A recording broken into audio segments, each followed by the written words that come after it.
Hello, everyone. Welcome all. We will wait for 2 more minutes and we will start. Wait for everyone to join.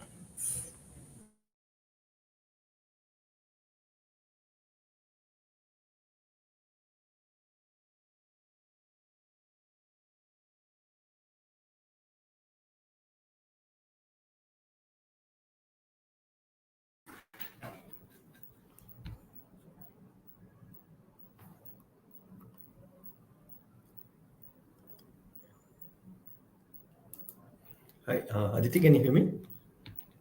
Yes, sir. Great, thank you. Yeah. So, welcome everyone. Thank you for joining us here today. Today's webinar will be about new fund offering, that is NFO for SBI Energy Opportunities Fund, by our expert presenter, Mr. Pradeep Kesavan. Pradeep is equity strategist with SBI AMC and has over 18 years of experience spanning corporate finance, corporate strategy, investment analysis, and research. He has worked extensively in public as well as private markets across areas like equity strategy, private equity due diligence, M&A and corporate strategy, merger integration, as well as analysis for corporate fundamentals and strategies using proprietary frameworks.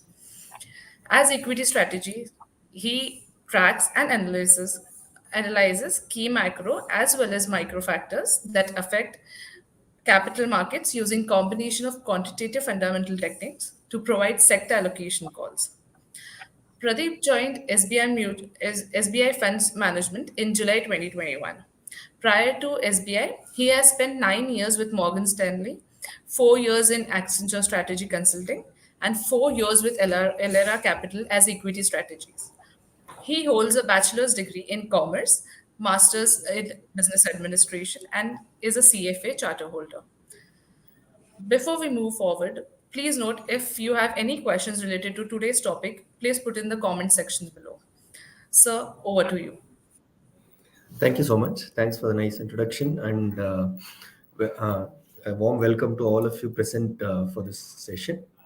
I'm just going to share my screen, which will help us kind of run through a short presentation that I have on the energy NFO. And once we had a chance to kind of have a look at all this, I'll encourage you to ask any questions if you have.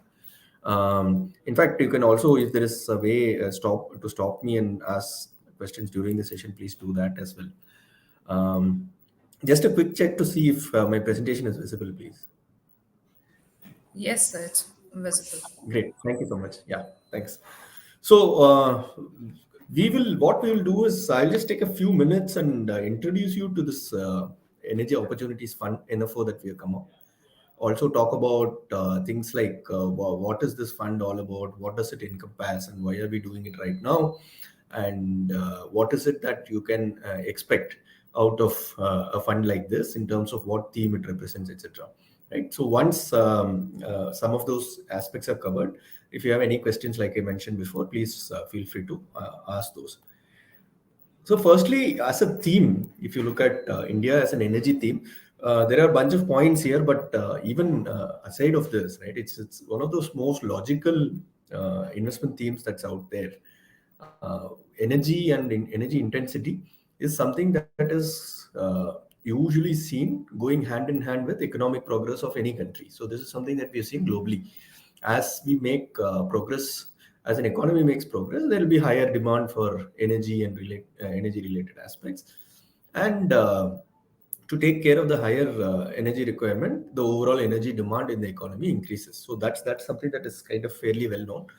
Uh, in that context, as we already know, India is among in fact, the fastest growing large economy in the world, right? So, in that context, the energy market within India will also be growing significantly more compared to rest of the places.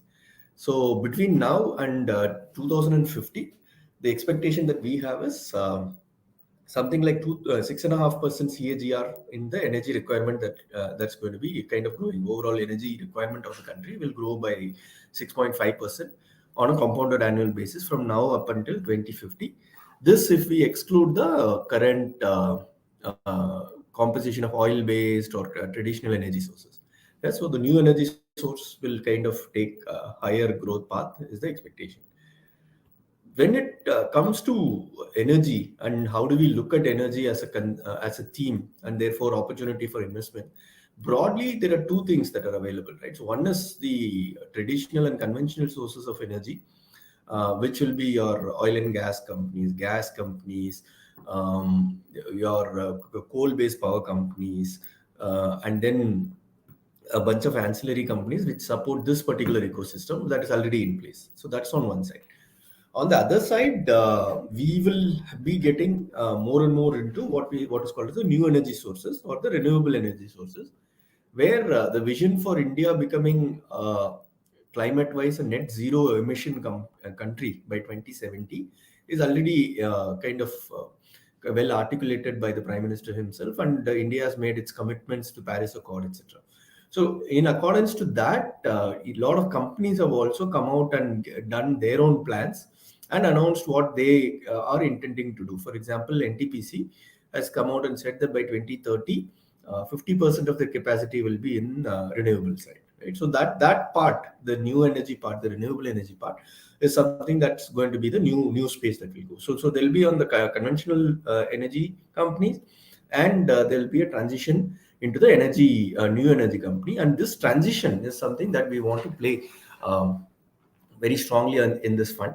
And to this extent is where I think this fund is a little more visionary, or it is a little ahead in terms of how we want to kind of we are very much ahead of the market when it comes to opportunities in the transition and new energy space. So that's something that I would like to highlight here when we look at this particular fund. That is broadly how the fund is kind of looking at it thematically. But let's get into a little bit of detail as to what's happening in the uh, traditional energy space and how the new energy transition is happening. So, for example, the traditional energy companies are the ones which are actually in a fairly mature businesses, and those businesses are generating decent enough cash flows for those companies. And these companies are therefore well equipped to deploy those additional cash that they are generating into new energy sources also. So that's the example of NTPC that I said, for example, is one such thing. And we also know a lot of other private players coming out and giving guidance about how they're going to plan their hydrogen foray, etc. Right. So that's the future of how things are likely to evolve. So just moving on, this is all a bunch of data that we have to support some of the points that I raised, right? So for example, on the left-hand side, the chart that we see is the one that kind of captures how major countries are currently and how they are going to be in between now and 2050. 2050, of course, is the orange bar here, and the current 2019 bar is the blue one. So as you can see, apart from India, most of the other global players, which includes China also, are likely to degrow or contract in their energy requirement because they've already hit their peak in terms of what they need in terms of energy intensity for the economies, whereas India is fairly well behind in this curve. Right, so our energy consumption between now and 2050 is likely to continuously grow at a compounded rate of 2.5%. And as we saw before, this 2.5% actually becomes 6.5% compounded growth if you look only at the renewable and new energy sources.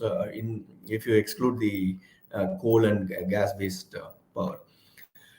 In terms of composition, this is again an interesting one, where as we all know right now, India's power basket, the energy basket, largely comes from coal.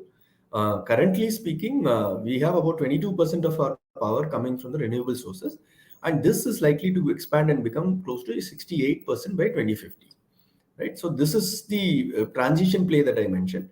So not just the energy requirement is growing, but incremental requirement is all going to come from renewable sources of the total pie in 2050.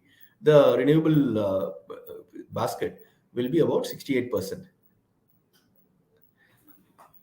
The per capita consumption point, again, just to look at energy intensity from a different angle, right? So every time an economy kind of hits a J curve in terms of its per capita income, the energy intensity also increases. So you might have heard about the similar story when it comes to consumption, right? So energy is also in that sense a similar storyline, where when an economy goes away from the lower income to middle income kind of income bracket, the expansion in demand kind of goes through the roof. We saw this happening in other countries, and of course, the usual example that we take is China. So where we see this sharp increase in demand, consumption of energy happening somewhere in 2008, kind of crossed the $2,500 per capita GDP. And if you contrast that with where we are in India, we are somewhere there in terms of the per capita GDP, where China was in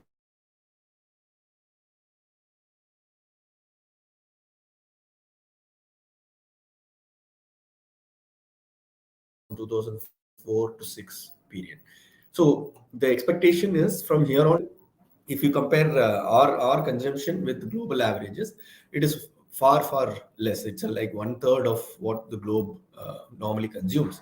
And even if you exclude all the developed countries out of it, and even if we compare it with developing economies like, let's say, Vietnam, Indonesia, Thailand, even there the picture is not very different. So we are at least all these countries are at least close to about two times more energy intense than we are, right, in terms of consumption. So they are all consuming a lot more energy.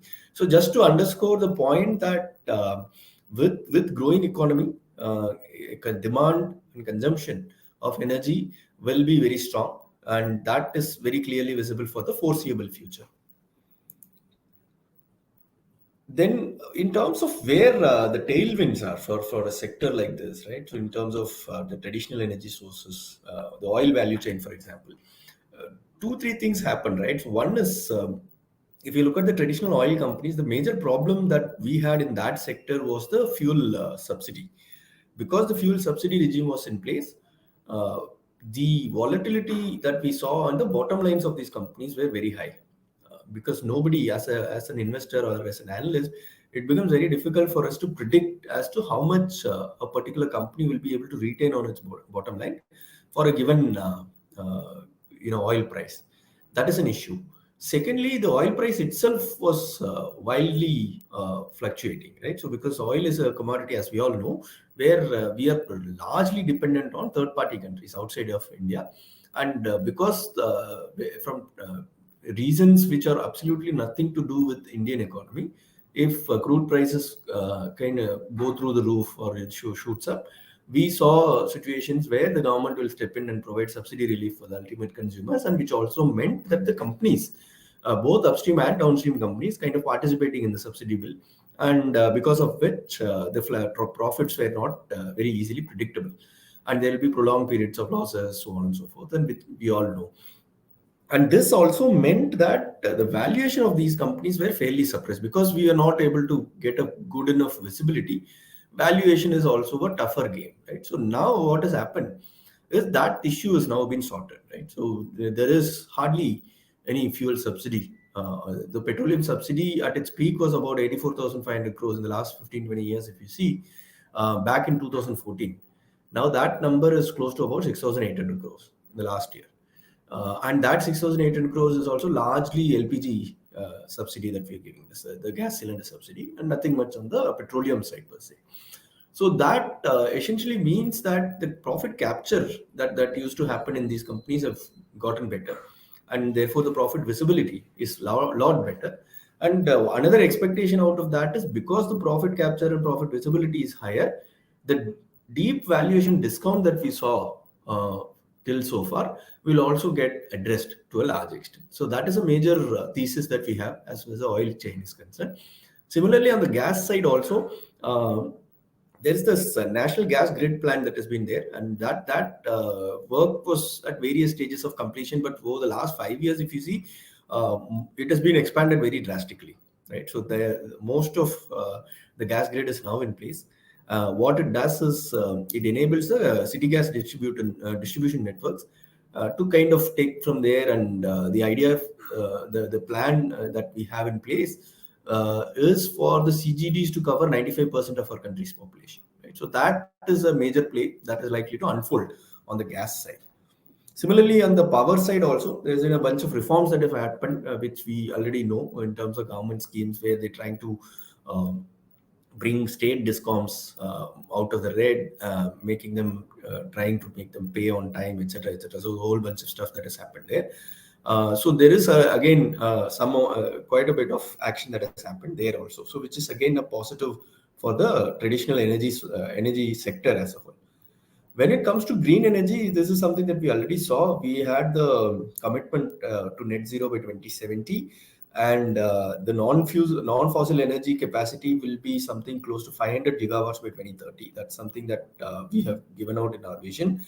The carbon emission reduction is also fairly aggressive as far as India is concerned. So the carbon intensity will be reduced to less than 45% by 2030. So all these things kind of augur very well for the transition economy. And on the hydrogen side also, this means there are certain unique advantages. We'll talk about some of those in the coming pages about where we stand on solar, wind, and also about hydrogen. This is not just been a commitment on paper, the transition and new energy, etc. So that's actually showing in action also. So if you look at the leftmost chart, you'll notice that the incremental capacities that we are seeing on the energy side is almost exclusively coming in the renewable side. So 92% of additional the change incremental capacities are coming in the renewable side. Of course, within renewable, solar is a major source that we've seen action. And the share of renewable power within the energy bucket has increased. Like if we saw a few slides back, it was around 22% totally, and that 22% is likely to go up to 68% by 2050. There are certain clear advantages that India has, especially when it comes to green energy. And we'll also talk about that because India is one of the very few countries which have the advantage of having leverage over solar, wind, as well as hydro at the same time. Right? So it's not easy to have that kind of a natural endowment, and India has got that. So we have natural advantages versus rest of the countries as far as the space is concerned. And there are also China plus one angle here in terms of the hydrogen generation capacity, etc., as well as the solar value chain. So the lot of the solar equipment manufacturing, which used to happen in China. So there is an option there is an expectation that some of that will also shift out of China, and India might be a beneficiary there. This just page just captures what we mentioned in terms of the profit pool versus the valuation ratios. Profit pool as a whole, if you see the index out of the total profits of any index, right? So this is BSE 200 index, but the same will hold for most other indices. If you look at that and just add up the amount of profits that oil and gas companies and utility companies are contributing as a percentage of total profits in that, the percentage is significant, right? So these companies actually generate a lot of profit. But what they are not able to do is two things. One is the volatility of the profits was kind of high. And secondly, the multiple for that level of profit was much lower compared to the rest of the sectors. And we already saw the reasons why that happened. So, in terms of opportunity, this is just to kind of capture where the opportunity is. Like the energy index, for example, the Nifty Energy TRI index has a bunch of companies, all the companies put together in India. Uh, and if you add all their market cap, even that doesn't match up to the size of the largest company that we have listed in the energy space, which is Saudi Aramco. It just goes to show the kind of gap that we have and or potential that we have here. This slide tries to capture the past history of what happened, right? So the Nifty Energy TRI, the index, has had a very strong run, and it's kind of outperformed the Nifty index fairly well. But despite that strong run, the valuations of this particular index is at a discount. It's about 25% discount to the Nifty valuation. So we have this index is still trading around 15-16 times compared to much higher multiple for Nifty, 21-22 times. So there, it's a unique kind of a proposition where the returns have also been decent, and valuation is also not completely out of whack. So in terms of opportunities and how do we look at it, right? So one is the natural gas side. Well, we have had a very flattish trajectory in the last 10 years or so. So therefore, we are at a cusp of scenario where the grid, etc., is in place like we saw before, which is kind of enabling gas consumption to increase from where we are right now. Right, so that is one major change that we are likely to see in the gas side. So the gas grid has kind of expanded, and the coverage of CGDs is likely to expand to 95%. This is something that we saw before. When it comes to solar, this is the chart on the left hand side is the solar production cost, so to speak, and the right hand side is the same chart for wind. Right, so how much does it cost uh, on an energy equivalent basis for a unit of solar, for a megawatt of solar power in India versus the rest of the countries. You can clearly see that both in solar as well as in wind, India is among the cheapest producers, right? So we are among top three, top five cheapest producer in the world. And but once the ecosystem fully evolves, the expectation is in solar, India will be the cheapest producer in the entire world. And wind again will be among the top two or top three cheapest producer across the world. So that's the advantage that we have on both solar as well as wind. Again, extending the similar argument to hydrogen, we saw that there is a lot of announcements, etc., that happen per kg of hydrogen. Right now, the cost is somewhere around $1.30 for India, which is again the third cheapest. But when things settles and over the next 20 years, this cost is likely to come down to about 60 cents for India, right? So which will again be extremely competitive. So we'll be number one, number two kind of cost producer, lowest cost producer, as far as hydrogen is also concerned. And another unique feature about hydrogen is very difficult and very costly to transport, and therefore any industry that has hydrogen dependency or hydrogen as a major source of fuel would want to locate itself closer to the areas where hydrogen is being generated. So to that extent, India can potentially be a drawer of manufacturing investments, right? So if some industry wants to place itself closer to hydrogen generation capacity, India will be a very attractive destination for that. So that's the summary of how the ecosystem is and what the industry is, where we are right now. Now, talking specifically about the fund is going to leverage this whole theme and it will look for opportunities across five sub-segments within that, right? So one is the oil value chain. We saw that in a bit of detail, like what happens in upstream, downstream, as well as base oil producers, distribution companies, etc. So that whole value chain is there for us in this scheme. This is largely companies which are in the traditional space. Similarly, in the traditional gas value chain, gas transmission companies, terminal operators, distributors, city gas distributors, that's a space that will be open for investment opportunities as far as this fund is concerned. Power value chain in the existing traditional power companies, coal, power generation, etc. That's another third major area. And the fourth is the energy transition play that we saw in detail, right? So companies which are going to play the value chain of change transition. So that could be solar, that could be wind, hydrogen, any enabling companies, including bioenergy, etc., will all come under this bucket. And lastly, the ancillaries, which are essentially enablers, right? Enablers which will look at the ecosystem both across traditional as well as the new energy place. So that's the overall universe of how the fund will look. In terms of portfolio construction, and what we are planning to do here is to take a barbell approach. By that, what we mean is on the one side of the curve, we have the traditional energy companies, and the other end, we have a new energy companies.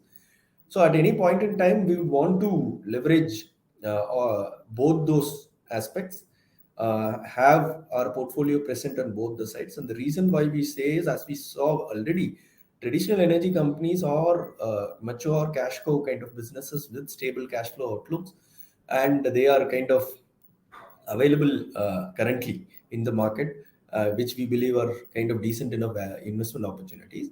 So that will be on the one side. On the other side is the sunrise, new high growth sunrise industry, where solar renewable companies which operate in that space will all come up, and there will is something that we'll be looking to have investments on the other side as well.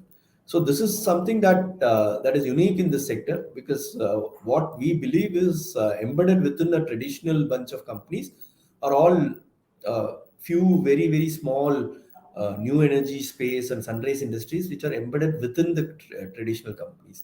So because of which the valuation of these companies are not fully kind of fully appreciated. And as the ecosystem evolves and the green energy play comes into fore more and more, you will see these things unfolding, and there will be a lot more opportunities on the right hand side of the barbell, which is the new energy bucket. So that's broadly how the portfolio is proposed to be constructed. This, I think, more or less kind of covers what I thought I should share. Like, next page we'll talk. This page, in fact, we'll talk about a few things about the fund details, which of course most of you will be aware of. So there isn't anything to describe here per se. So with that, I think I'll take a pause here, and then stop and check if you have any questions that I can answer you.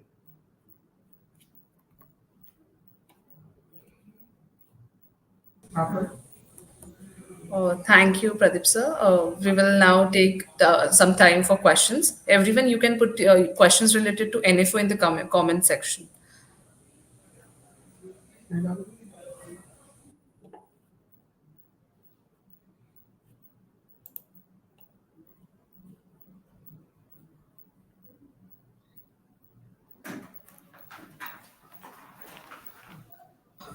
NFO खत्म होने के बाद खरीद सकते हैं क्या? This is our first question which we have.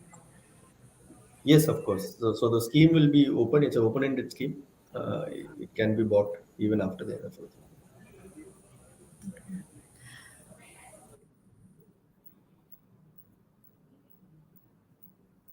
So we have a next question. What is expected return for next 5 years?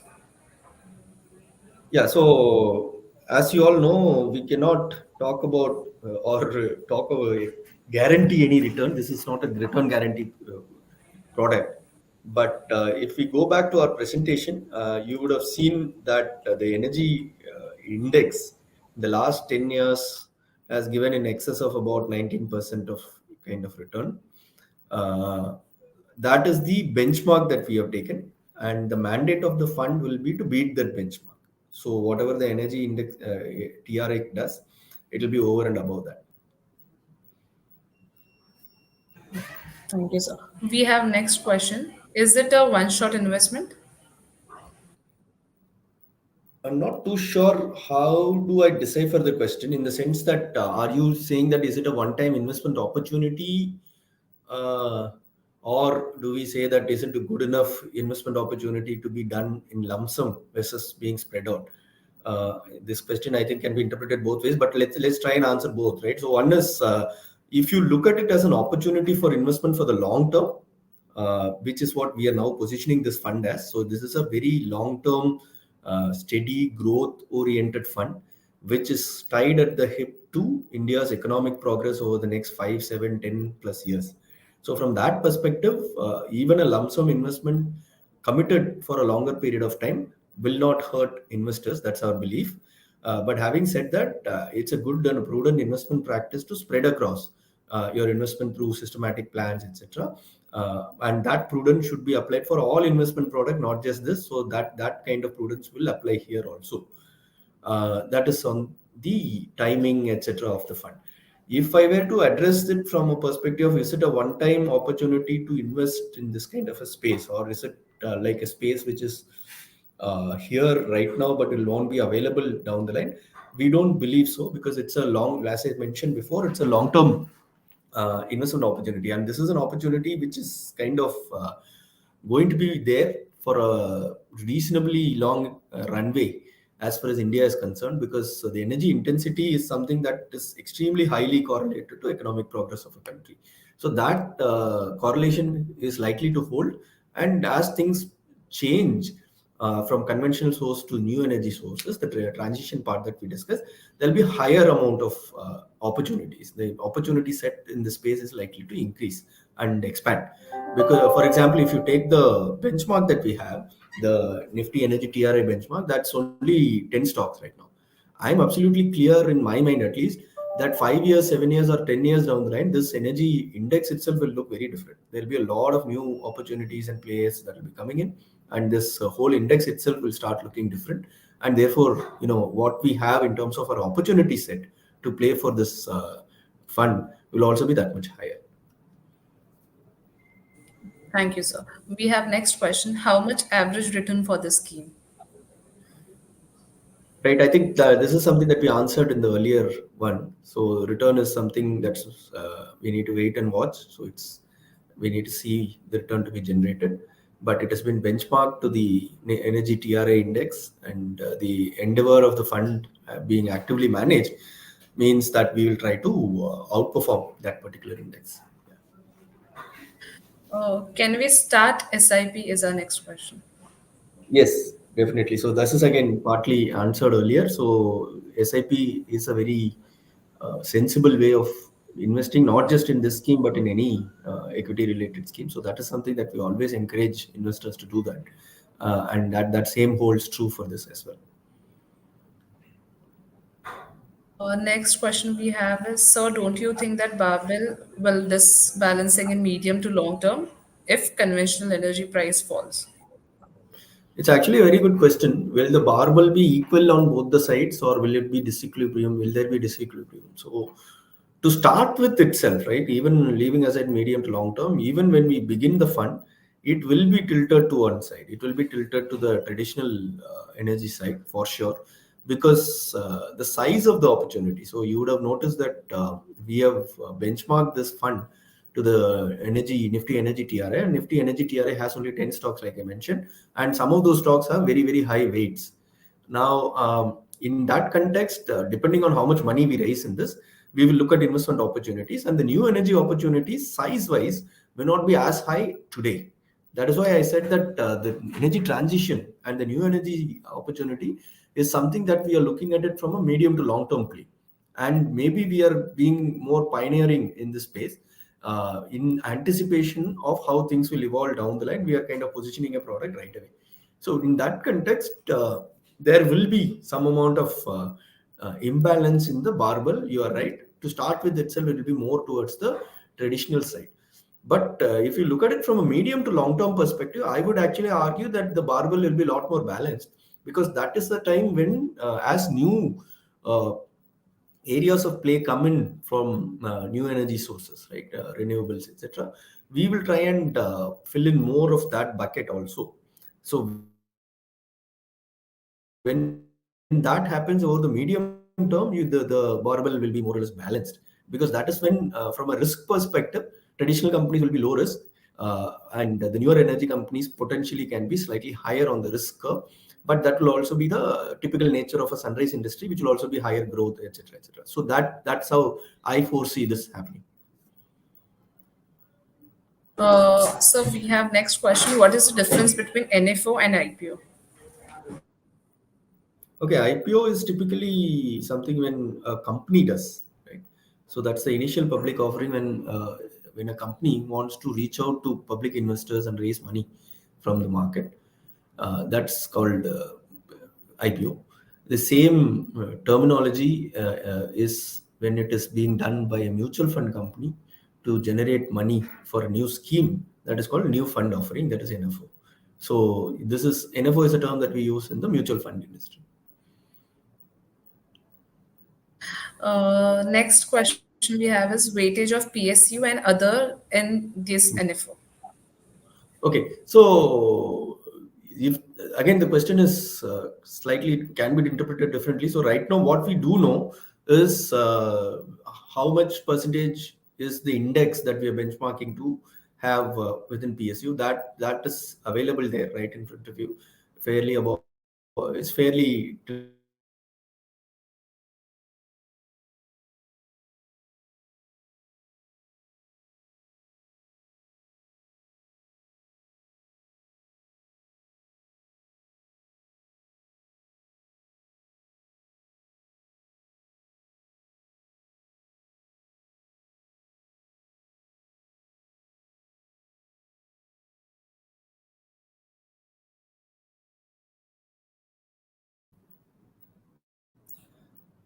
and am I audible? Sorry, I think I lost connection. If Yes, yes. Now you're okay, audible. cool. Yeah. So sorry, I'll just continue from where I left. So in terms of weight, the scheme does not foresee itself, or this scheme is not something where we have a pre allocated number or preconceived number. Scheme which is kind of agnostic. We are free to go both public as well as private sector.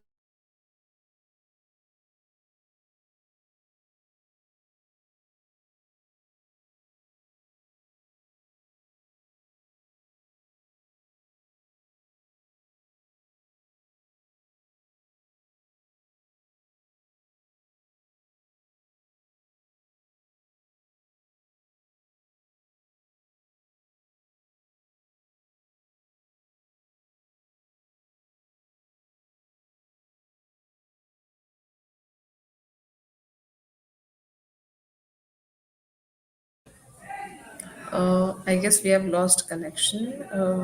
We will wait for 2 minutes.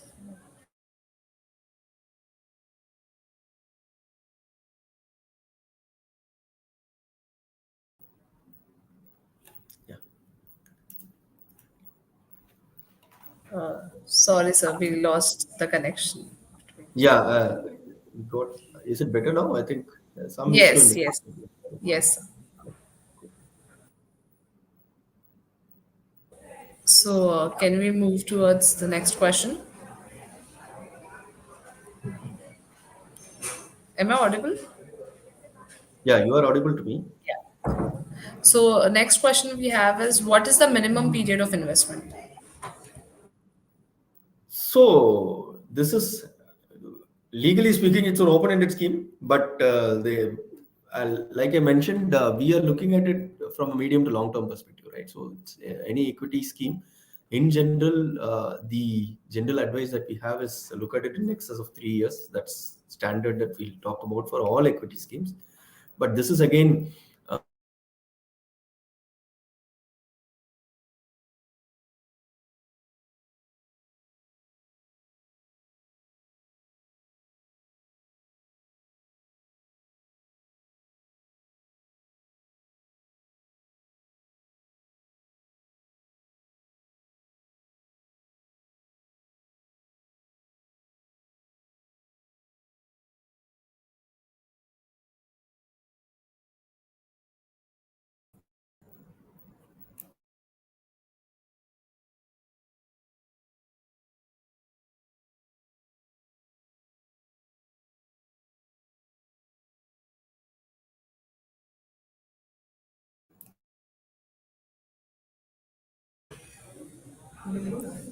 I guess we have lost the connection. Allow allow us 2 minutes.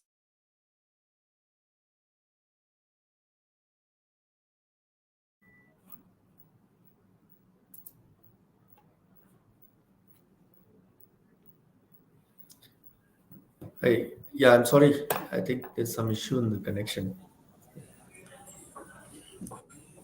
Oh, no problem, sir. Uh, can we move towards the last question? Hello.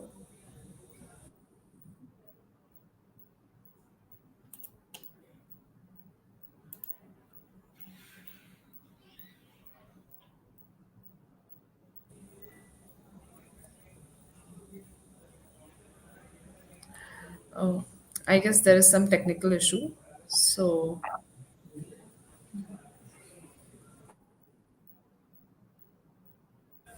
so we will end today's webinar here. Thank you, everyone. We appreciate you being here. Thanks for joining us today, and we will see you next time around. Thank you so much.